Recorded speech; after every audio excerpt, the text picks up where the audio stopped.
Welcome back to the Deep Dive. Today we're doing something a little different. We're setting aside, the usual stacks of policy reports and market analyses. We really are. We're going micro on this one. A single story. Exactly. We're diving into a single, and I mean really intense personal narrative. And this deep dive, it's custom built for you, especially if you're interested in the absolute limits of human commitment. Right. That intersection of performance pressure, physical pain, and teamwork, all happening under just truly extreme stress. And the source material for this is, it's a forensic reconstruction, Yeah. a frantic 4-hour timeline from back on December 13, 2012. It's all about a mother's harrowing, real-life race against time.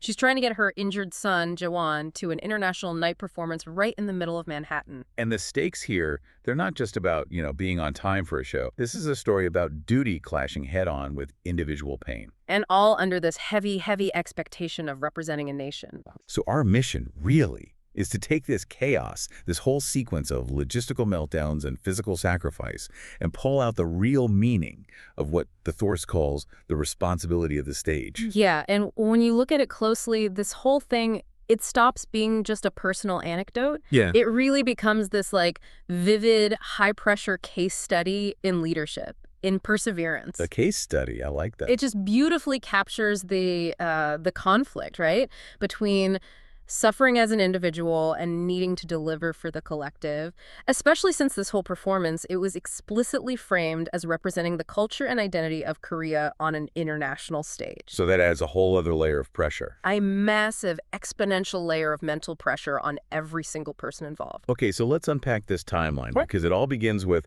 well, a literal crash is 2.3 ZPM. And the mother gets the phone call, the one that just instantly derails the entire day.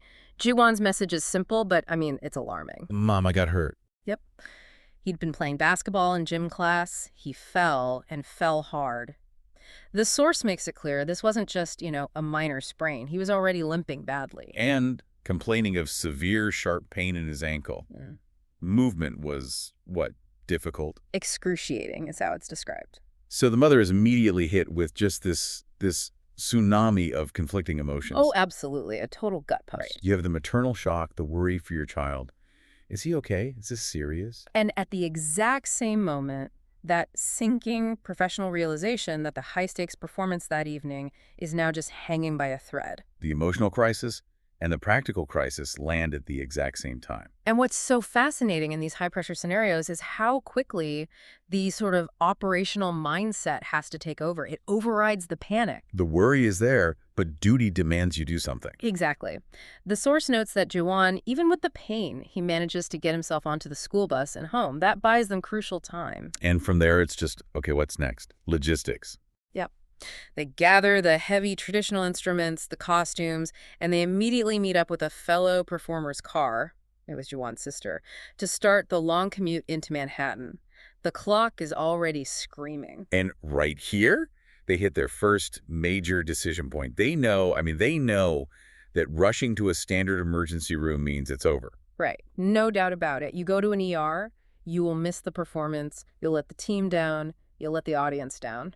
End of story. So instead, the mother executes this calculated risk. She does. She directs them to a very unconventional resource, an acupuncture clinic. And it's located inside her own company's building in Manhattan. So the goal was triage, basically. A pure triage situation. Just confirm the injury isn't catastrophic, relieve enough of the pain so he can stand and get out of there fast. It's a decision born of just sheer desperation. But of course, the best laid plans meet reality. And in this case, it's Manhattan reality. They're fighting the evening rush now. Even this critical medical stop is hampered by traffic. He doesn't actually get to the clinic until 5000. 5 o'clock. They're already so far behind schedule. And the doctor's assessment is maybe the one piece of good news they get all day.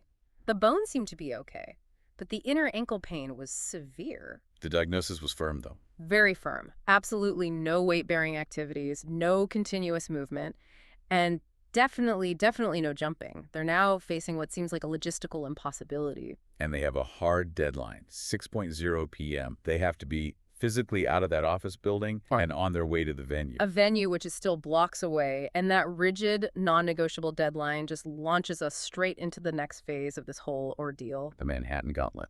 They get out onto the street right at 6:00 p.m., and the challenge immediately shifts. It's not just the physical injury anymore, it's the external environmental hostility. It's mid-Manhattan. It's rush hour. And they need a taxi. And the source describes the mother physically supporting him, guiding him, almost carrying her limping child toward the nearest big taxi stand, which is near Penn Station. And the second they see that taxi stand, the anxiety just spirals. You can just picture it. They see the queue. It's long. They check the clock. It's getting close to 6:20 p.m. The traffic is visibly, totally gridlocked. The performance starts in 25 minutes. And at this point, the mother says she had the explicit thought, the terrifying thought of total performance failure. The whole thing might actually not happen because of a basketball injury. And this is where we get one of the most, I think, psychologically fascinating parts of the entire story. The radical contrast in composure. Right. The mother is, by her own admission, she is internally spiraling. She even reflects on it later, calling the foolishness of her own panic, this overwhelming stress. And you have to ask, why foolishness? I mean, isn't it completely natural for the adult, the one responsible, to be feeling that anxiety? It seems like it would be, but the source frames it differently. It does, because Ji-won, the one who is actually in physical pain, he stays remarkably calm. The source notes he's actually providing his mother with these small moments of relief just by watching the cab line move, totally undisturbed by all the chaos. The analysis suggests that the mother's burden was the logistical pressure, the fear of failure for the group. Ji-won's focus was singular: manage the pain, do the job. And his composure, it actually stabilized the entire frantic situation. So his calmness becomes this necessary, stabilizing force that lets his mother push through her own stress. It completely shifts how you define pressure, doesn't it? It really does. The greatest weight isn't the pain you feel yourself, it's the fear of letting other people down.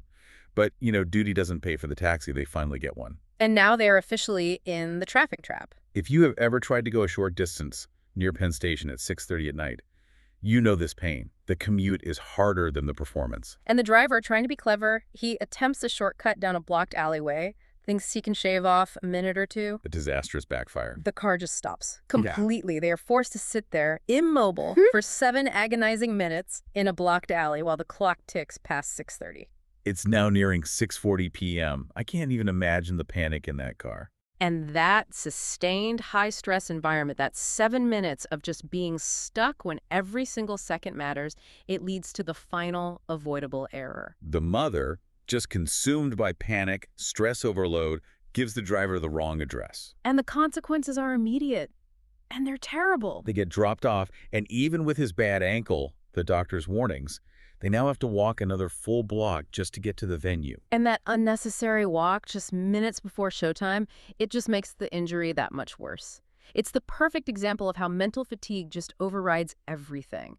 They lost the battle with traffic, and now they're losing the battle with their nerves. But they make it. They finally get to the store, they rush in, and they see the Korean team's second performance, the Jindo Bukum, the Jindo drum dance, is just finishing up. And this is a really key piece of information. Ji-won was scheduled to be in that one, but it's a highly dynamic dance. It's all continuous movement, serious jumping. Physically impossible for him. Totally impossible. They had to adapt on the fly. Their only remaining goal now is the final piece, the Modeum-buk, the group drum performance. And this is their silver bullet. The Modeum-buk requires the drummers to be stationary. They stand in one place and hit these massive drums. This, Ji-won could manage. And crucially, the source confirms he wasn't just some background player. He had a primary, crucial lead role in this final piece. So without him, the whole performance would be fundamentally weakened, maybe even ruined. They had come way too far for that. But the timeline is still just unforgiving. There is 0 time for proper prep. The mother makes this desperate, urgent request to the teacher. Please, stretch out the stage setup time. Set up the drums as slowly as humanly possible. They are literally begging for seconds. And this is where the commitment turns physical and, almost absurd. The source details the sheer rush of it. Ji-won changes costumes over his existing street clothes. His jacket, his trousers, everything. He must have been pouring sweat, adrenaline just dumping into his system. He pulls off the entire costume change in maybe 1 minute. And there's physical evidence of the rush, too. The source notes that his denim pants, underneath the costume, they've come undone and are starting to slip down. And he doesn't have time or a free hand to fix them. The injury, the sweat, the mistakes, all of it just melts away. The only thing left is the duty to the group. So Juan grabs his drumsticks, and despite the slipping pants and the screaming ankle, he gets on that stage. And then we see this final conscious act of individual will. He forces himself to stand firmly on his injured legs, stabilizing his whole body, and then he just strikes that massive drum with powerful, committed intensity. And the source captures the impact of this so vividly. This audience, students, parents, school staff, most of them are hearing Korean drum sounds, this thunderous driving rhythm of the Modaeum book for the very first time. It was just raw, unadulterated energy. The response was overwhelming. Huge applause, huge cheers. But the real validation, that comes from backstage. Yeah, staff members pulled the curtain open just to watch, and they're exclaiming, "It is so cool and really cool." The sheer power of the performance, the focus, the intensity, it had completely overcome the frantic, flawed preparation. It was a massive success. It upheld the honor of Korea precisely because of the struggle, not in spite of it. And that triumph brings us right to the aftermath, where the true cost is revealed. And where we find the real meaning of the responsibilities of the stage. The physical cost was immediate. The second the performance was over, Jo-won came off stage, clutched his foot, and just collapsed.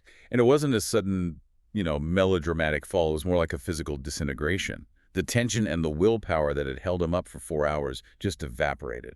But even then, the collective duty wasn't over. The source mentions a cultural workshop was scheduled right after the show. Juwon obviously couldn't participate. So his teacher and his sister, they immediately step up to take his place.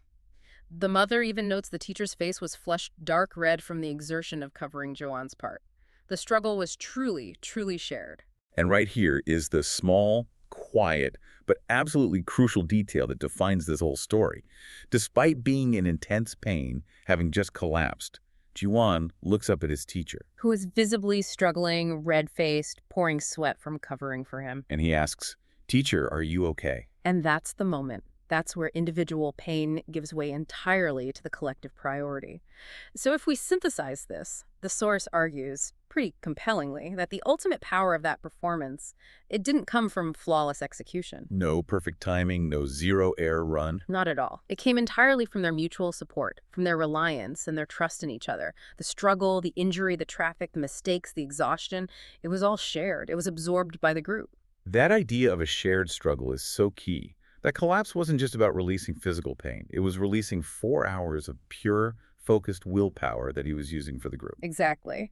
And the takeaway here, the thing that is so relevant for you in your own high-stakes environments, is this idea of dual responsibility. It is, yes, the individual commitment to excellence doing the lead drum roll despite the pain. But it is equally, if not more importantly, the collective commitment to the group. The basic human duty of checking in on each other.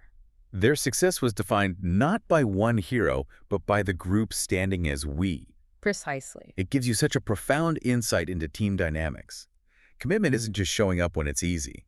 It's showing up while you are physically broken, you're late, you're rushing, and you still have the mental space to care for the person struggling next to you.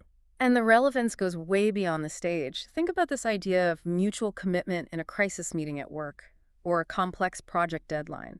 The source mentioned the mother's deep frustration at her own anxiety. Her anger. Because her child, the injured one, was so composed. She realized her own internal chaos was a bigger threat to their success than his physical injury. So, if we pull back and ask ourselves what this story really teaches us about excellence under pressure, it raises a vital question for you to think about.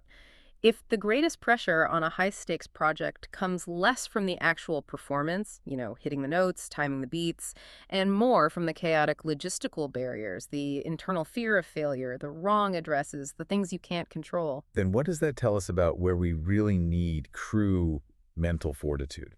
how often does simple, unshakable composure itself become the most difficult and ultimately the most critical part of the entire act? And how do you practice that? Something for you to mull over until our next deep dive.